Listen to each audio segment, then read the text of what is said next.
Hello, my wonderful brothers and sisters. Today I am so much thrilled and at the same time perturbed on certain things that are moving on all over, our lives today. And I came across, I remember at one time when I was still investigating the church, I met one of the guys and he told me, do you know that Joseph Smith was a Freemason?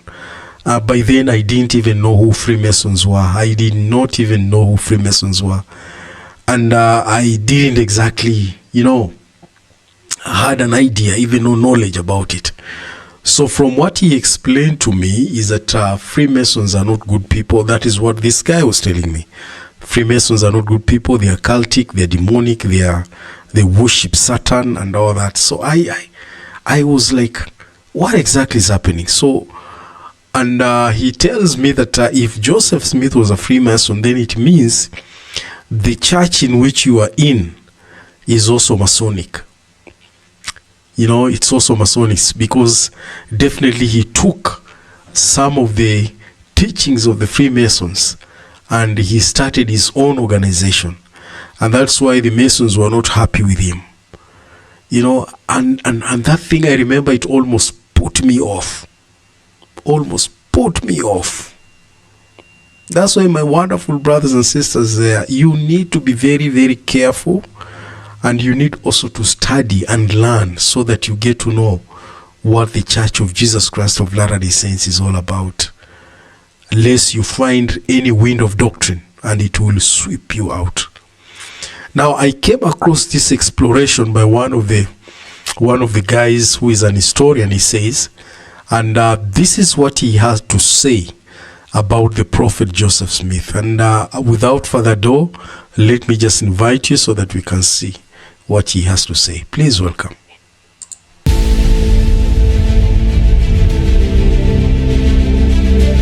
Only a few blocks away from the Latter-day Saint Temple in downtown Salt Lake is this building, the Masonic Temple of Salt Lake.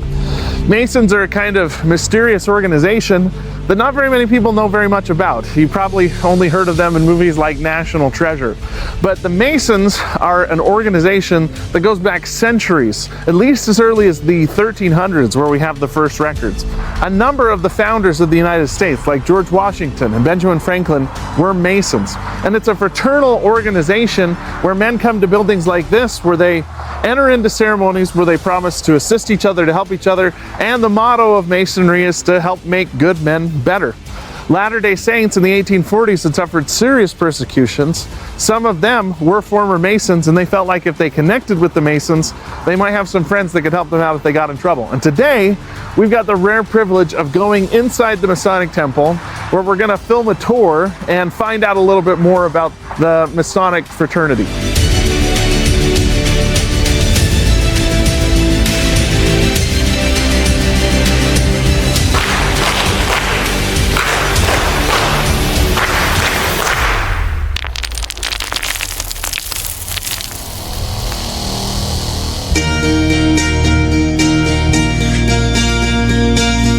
We're here in Nauvoo, Illinois, where one of the most striking buildings on Main Street is this building, which is today called the Cultural Hall. This was used for a lot of things back in the 1840s when the Saints were here, but the name that it was probably most commonly called back then was the Masonic Lodge. The question is, why were the Masons here? What's their tie to the church, and how did the church's involvement with the Masons affect the development of church teachings and practice?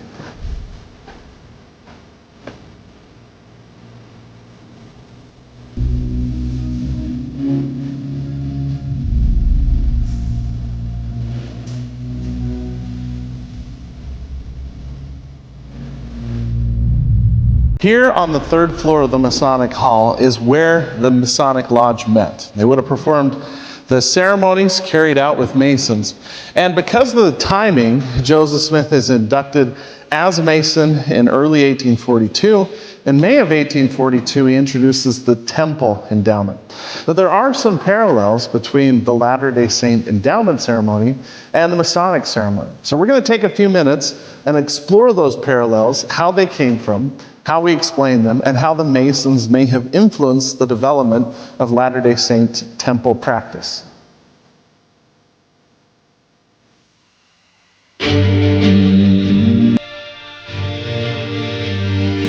Some Masons think their practices descend from Solomon's Temple, others from the Knights Templar. But many Freemason scholars point to Masonry beginning in the 13th century, when stonemasons created guilds. We know that Joseph Smith's brother, Hiram Smith, was a Freemason early on, and that Joseph Smith joined later on. This is an exciting opportunity we have not just to learn about Latter-day Saint history, but also Freemasonry in general.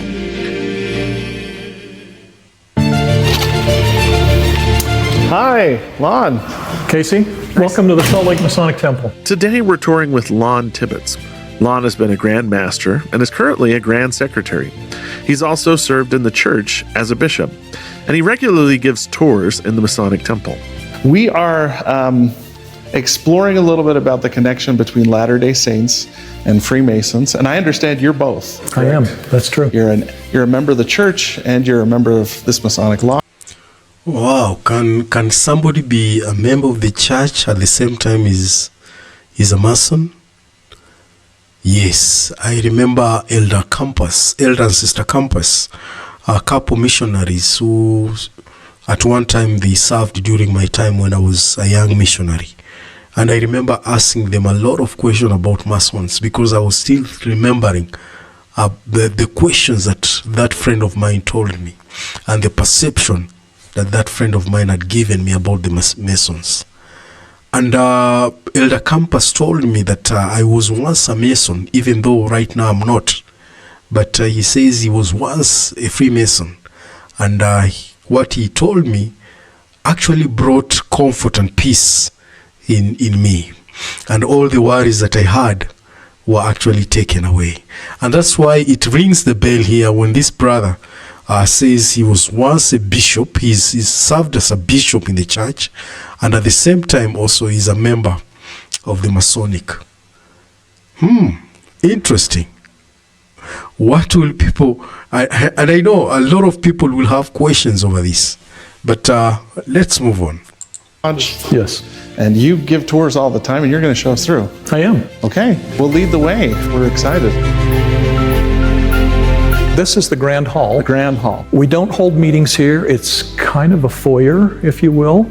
The pictures in this room are the pictures of men or women who have held national or international presidencies of Masonic bodies. Okay. How long have these women's organizations been around? It's more than 100 years, but I don't know how much more than that. So we do call them appendant bodies or concordant bodies. Now, Freemasonry itself is really the first 3 degrees in a lodge. And Scottish Rite, York Rite, Shriners are also appendant bodies as well. Okay, so all these would be organizations that are attached. Attached. Gotcha. And the lodges move from place to place. They can. They can. They can, yeah. They become more permanent as we've started buying buildings. This business of having buildings they met in halls, but typically rented. So that might not be something people know, is that a lodge refers to the people. It does. And not necessarily the building that they're in. Right. Okay. Yeah.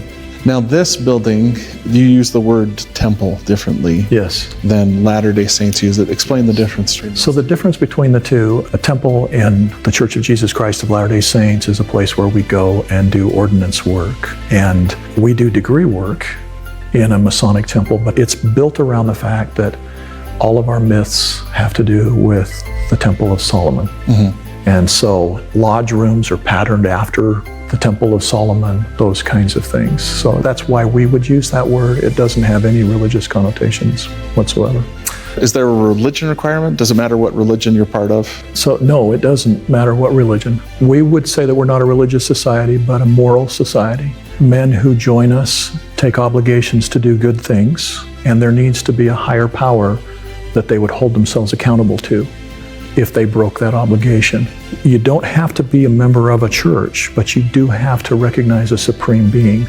Not necessarily a recognized supreme being, but it can't be Satan, if that makes sense. Yeah, so you don't have to be a member of any church, but if you acknowledge a higher power. Right, and we don't check up to make sure you're active or any of those kinds of things. We take a man at his word, Our advertising tagline is that we take good men and make them better. Right.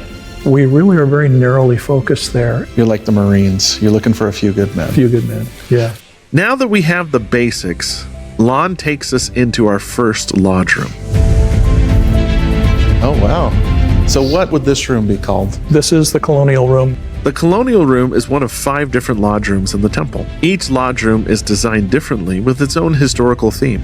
And the reason we call it the colonial room is just its architecture. Yeah, the decor, I recognize this gentleman right over here. Most Masonic temples or Masonic lodges across the United States have this exact print up on the wall someplace. We don't deify, but we do venerate George Washington. We look to him as one of the Masonic forefathers of American Masonry.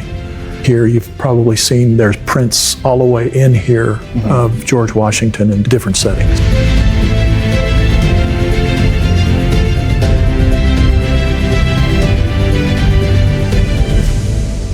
Well, tell us, what can you say about this room? This is the altar.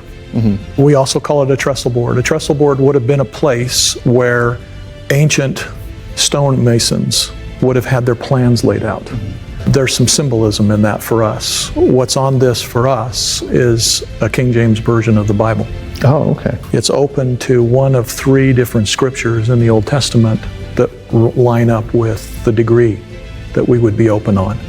So the worshipful master sits here, and we have some traditions. So one of them is nothing passes between the light and the worshipful master. So we go to great lengths. If we're coming from over here, we go around. If we're sitting up over there, we go around. Along with the trestle board or altar, you see 3 lights.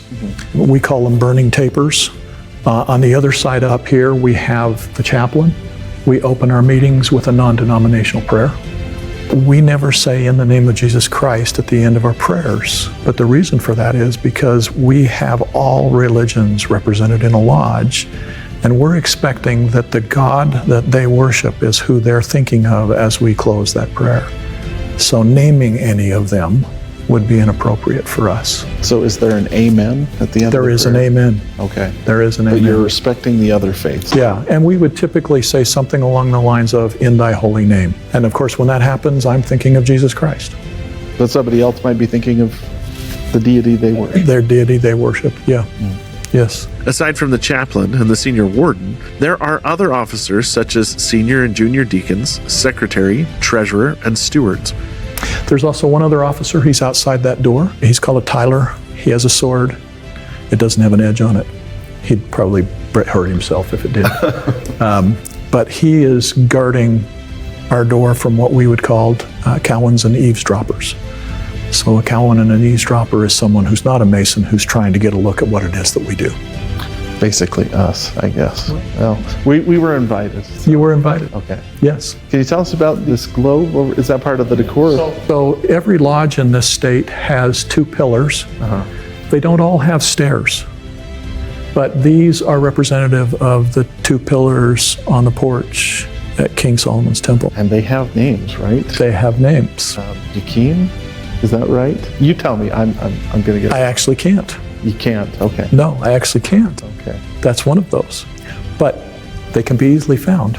Okay. So, and many of our myths have to do with, and by the way, I'm going to offend some Mason somewhere by saying myths, but many of our myths have to do with Hiram, who we can find in 1 Kings and 1 Chronicles, Right. was the guy who built these pillars. We've stretched his duties in our myths to other things. At the top, you see the lily work and the pomegranates that would be called out in that scriptural account. But over here, we have the continents, and over here, we have the constellations at the top of the. Oh. Very Masonic. Okay. The stairs over here also contain some things. So the first 3 steps are actually the square, the level, and the plumb. And those are the symbols of the offices of the 3 principal officers in the lodge. Then we have the 5 senses, and then the last 7, and you probably already figured out 3, 5, and 7, which are very Masonic numbers. And these are the 7 liberal arts and sciences. Oh, okay. But early in Masonry, Masons were encouraged to make themselves thoroughly familiar with the 7 liberal arts and sciences. And if you think back on stonemasons in general, they probably would have been very well educated in geometry and in stonemasonry, but not necessarily those things. Can you tell us about how Solomon's temple fits into this? What's appropriate to say? Everything we do, we are using imagery from stonemasons. We are using imagery from temple building. All of those things to inculcate in hearts. We use words like inculcate. Inculcate means something very specific to us. And so if you think about a degree as a morality play, and there are 2 or 3 or 4 or maybe more morals that we want a Mason to understand and inculcate into his heart, and then live as he goes forward. So there are some in the first degree, there are some in the second, there are some in the third. When you go through the system of degrees in the Scottish Rite, for example, you begin with the 4th and you go to the 32nd. And each of those degrees has at least one moral that we are hoping that you will pick up and again inculcate or drive deeply into your heart. And they're all good things. I will just say that right up front, they're all good things. Let me just take one, honesty. Honesty would be one of those important things. How we treat women is another. There are a number of those kinds of things. And I've found over the years that the wives and sweethearts of Masons can tell you when in their Masonic journey they started to be different kind of men. And so the ritual, the catechism, has some kind of an impact on them, and has some psychological impact upon them as well. Well, that is a lot to process. Do you want to continue on in here? Let me finish one other thing. So this is furniture, and this is furniture, but until it's set up with its furnishings, it's not a lodge room, and they're not in here today. You can find pictures of them on the internet, but I won't tell you how to set up a lodge room, because that's one of those things. But in this room are 2 ashlars, we call them. And Casey, there are these rocks. I was going to ask about these, yeah. Of all the symbols in Masonry, these are probably my favorite. This is a rough ashlar. It's a little bigger and much rougher than that one, which is a perfect ashlar. And this symbolizes man's journey. From our point of view, before you joined Masonry, you were like this, and over the rest of your life, you are seeking to knock off the hard, rough edges and become that, so that you can go to the next life and fit in that house made in the heavens without hands, if you will. So a rough stone. A rough stone. Yeah. Yeah. A year after becoming a Mason, Joseph Smith said, "I am like a huge rough stone rolling down from a high mountain. And the only polishing I get is when some corner gets rubbed off by coming in contact with something else. Thus, I will become a smooth and polished shaft in the quiver of the Almighty." Joseph may have been using Masonic imagery here, influenced by his Masonic experience. Can I ask the G? The G? What the G stands for? Yes. So we really don't hide this, but it stands for both geometry and God. Oh, okay. The God part of that is why it's so brightly lit. And can you explain the geometry part? So geometry was a big part of stonemasonry. And some of the really intricate things that a stonemason would have done when he built a cathedral. If you think about some of those cathedrals and some of the things that are there, you understand that that's a lot of geometry. So this was a society that encourages education and bettering themselves. They also give plenty of donations, scholarships, and other charitable acts. And the Masonic Temple is regularly used for these things. So Casey, let's go see the Egyptian room. The Egyptian room, okay.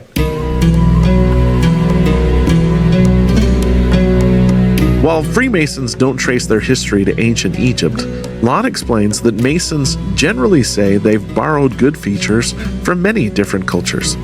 So it may be overblown to say that Joseph borrowed from Freemasonry when Masonry borrowed from others. A better word might be adapted.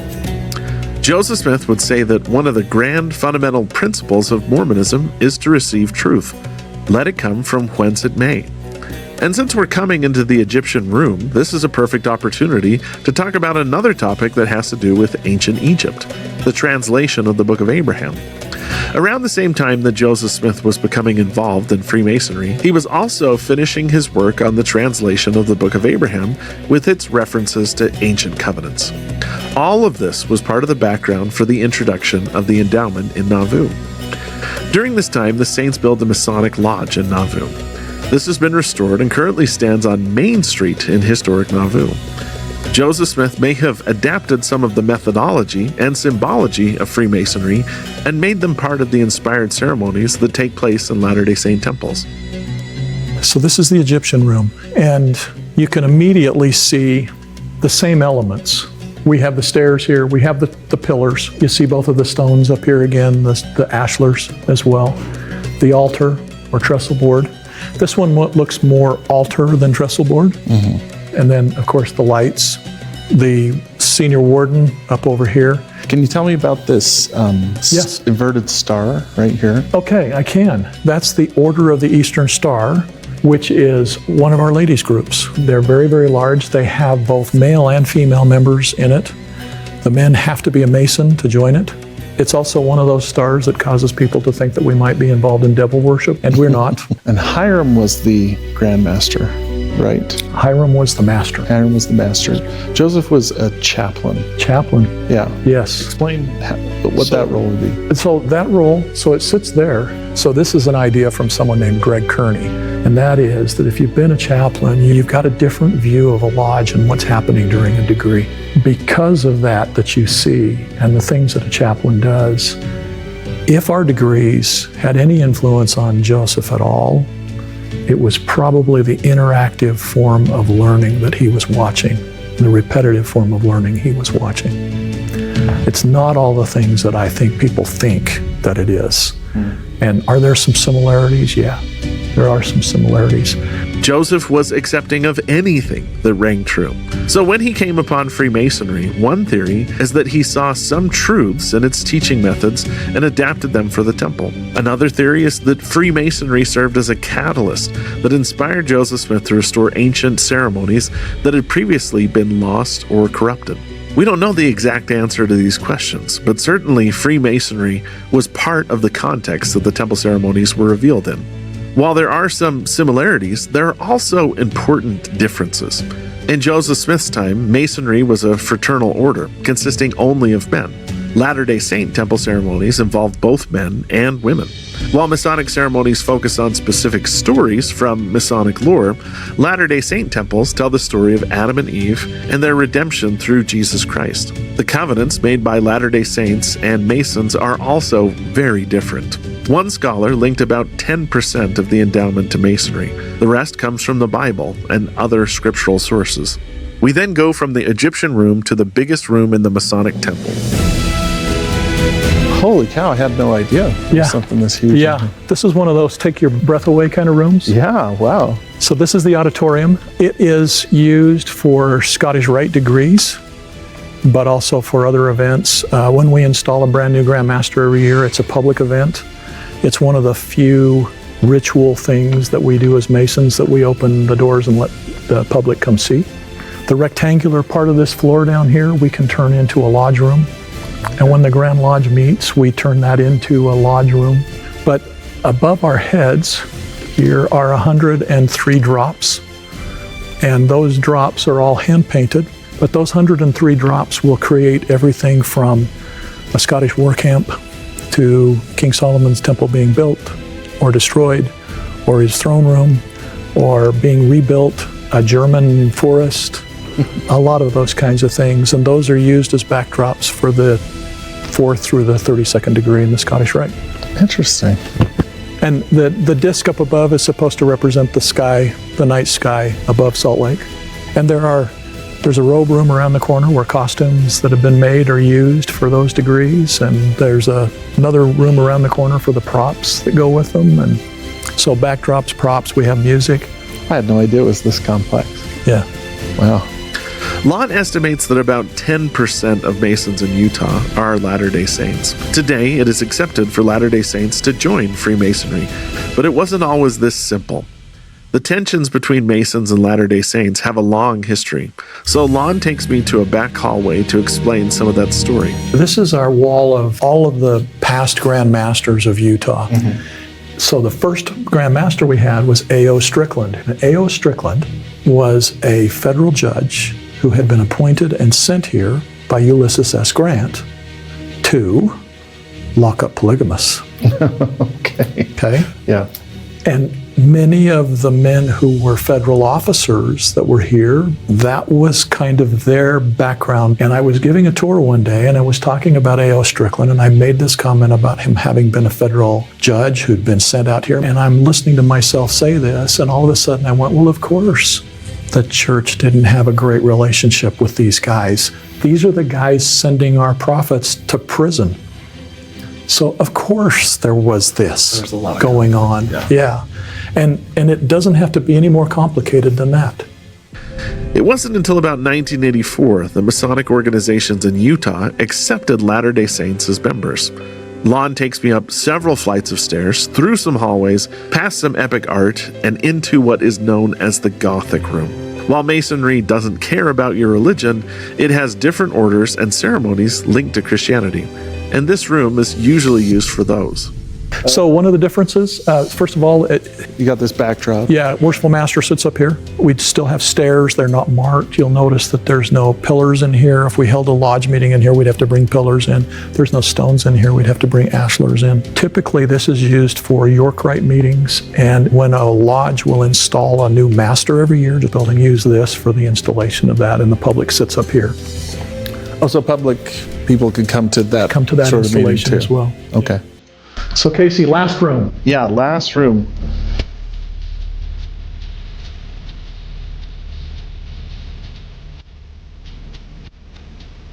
This is the Moorish room, Arab style. And one of the high points of this room happens to be the neon sign, which we're told is the oldest neon sign in the state of Utah. That's one of the real differences in this room, other than its size. When a lodge is going to have a smaller group of men, it's kind of nice sometimes to do it in here, so you're not lost in the furniture. This one's a room that means something to me because this is the room I was initiated in. So this is the first lodge room I actually ever saw. Although I had a great interest in Masonry all my life, I never had seen the inside of a lodge room until the night that they took off the blindfold in this room. So when you joined, was there any hesitation? Did they just ask if you believe in a higher power? There was no hesitation at all. I was asked if I was asked the standard questions and was treated exactly the same as any other person would be. And can I ask, there's degrees that a person goes into. Can I ask what degree you are right now? Is that okay? So I'm a 33rd degree Scottish Rite Mason, and I'm a Knight Templar York Rite Mason. Now, I've had people tell me Joseph Smith was a 33rd degree Mason. Do we know? Yeah. Can you explain? Couldn't have been. So first of all, the Scottish Rite did not come into this country until 1801 to begin with. It came in South Carolina. It had not made its way to Joseph Smith in Nauvoo by the time that he was made a 3rd degree Master Mason. So he was a 3rd degree Master Mason. We do also know Abraham Jonas was the name of the Grand Master. And Abraham Jonas made him a Mason on site. So he didn't have to petition the lodge. They didn't have to vote on him. The Grand Master said, this man is a Mason. I'm making him a Master Mason. Now he had to go through the degrees, but he didn't have to memorize a catechism. Didn't have to do those things in order to become a Master Mason over a 2-day period of time. Was that common, or was it because Joseph Smith was the leader? It was more common then than it is today, but it wasn't that common. So, one last question, since this is our last room. We started out by saying you're a member of the Church of Jesus Christ of Latter-day Saints, and you're a Mason. How has being a Mason helped you be a better Latter-day Saint? The principles that they talk about, very, very similar to those of the gospel. They're not a replacement for it, but very similar to those of the gospel of Jesus Christ. And very, very important for a man to have. Believe me, I don't know about the rest of you, but I need lots of improving.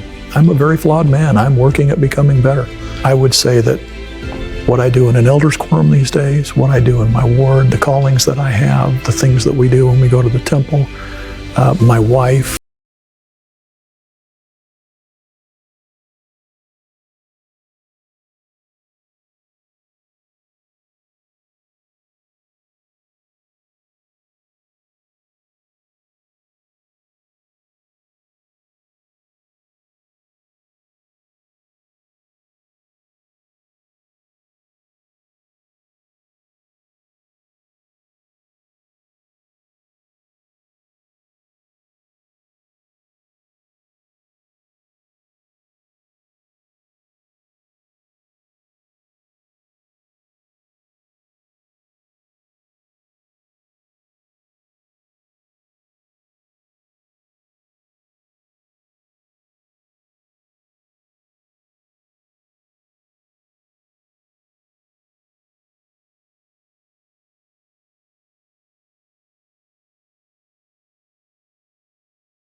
us through today. So thanks very much. Thank you.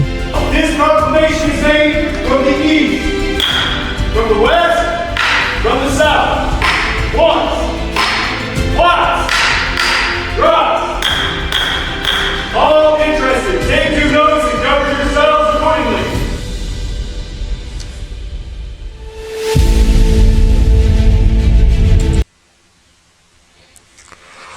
Wow. That is too much to chew, eh? That is too much to chew.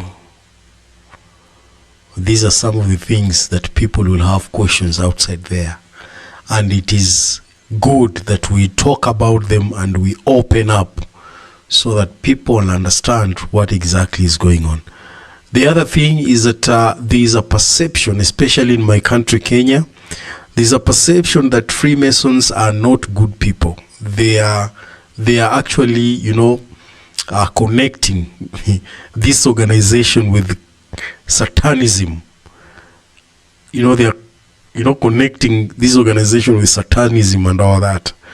And that is why we hear even some of them will connect the church with Satanism because of what you can see that the prophet Joseph Smith was a third-degree Master Mason, and he participated and he understood, and his brother Hiram Smith was a 32-degree Master Mason. And these were people who are well knowledgeable with what Masonic is all about and all that. And that is something that a lot of people did not know. But I thank God, for me, these questions I was asked when I was still very new in the church, and I had to do some research, find out what exactly is happening and all that. But there are people who are now joining the church who are very new. They have no clue of what is happening, and they have no clue of what Freemasons are all about. And if Joseph Smith was once a Freemason, they have no clue. And some of them, if they hear something like this, they will be shaken. Yeah, sorry for that. I have lights here which I have to be moving things for the lights to be on. So these are some of the things that a lot of people will be shaken, and that's why I'm coming up with this video, to make that clarity, so that anyone who will come up and anyone who will come across this video, that they may take time to watch and understand what exactly the Church of Jesus Christ of Latter-day Saints is all about, and what Freemasonry is all about. Otherwise, thank you very much. God bless you. Looking forward to see you again next time. Thank you.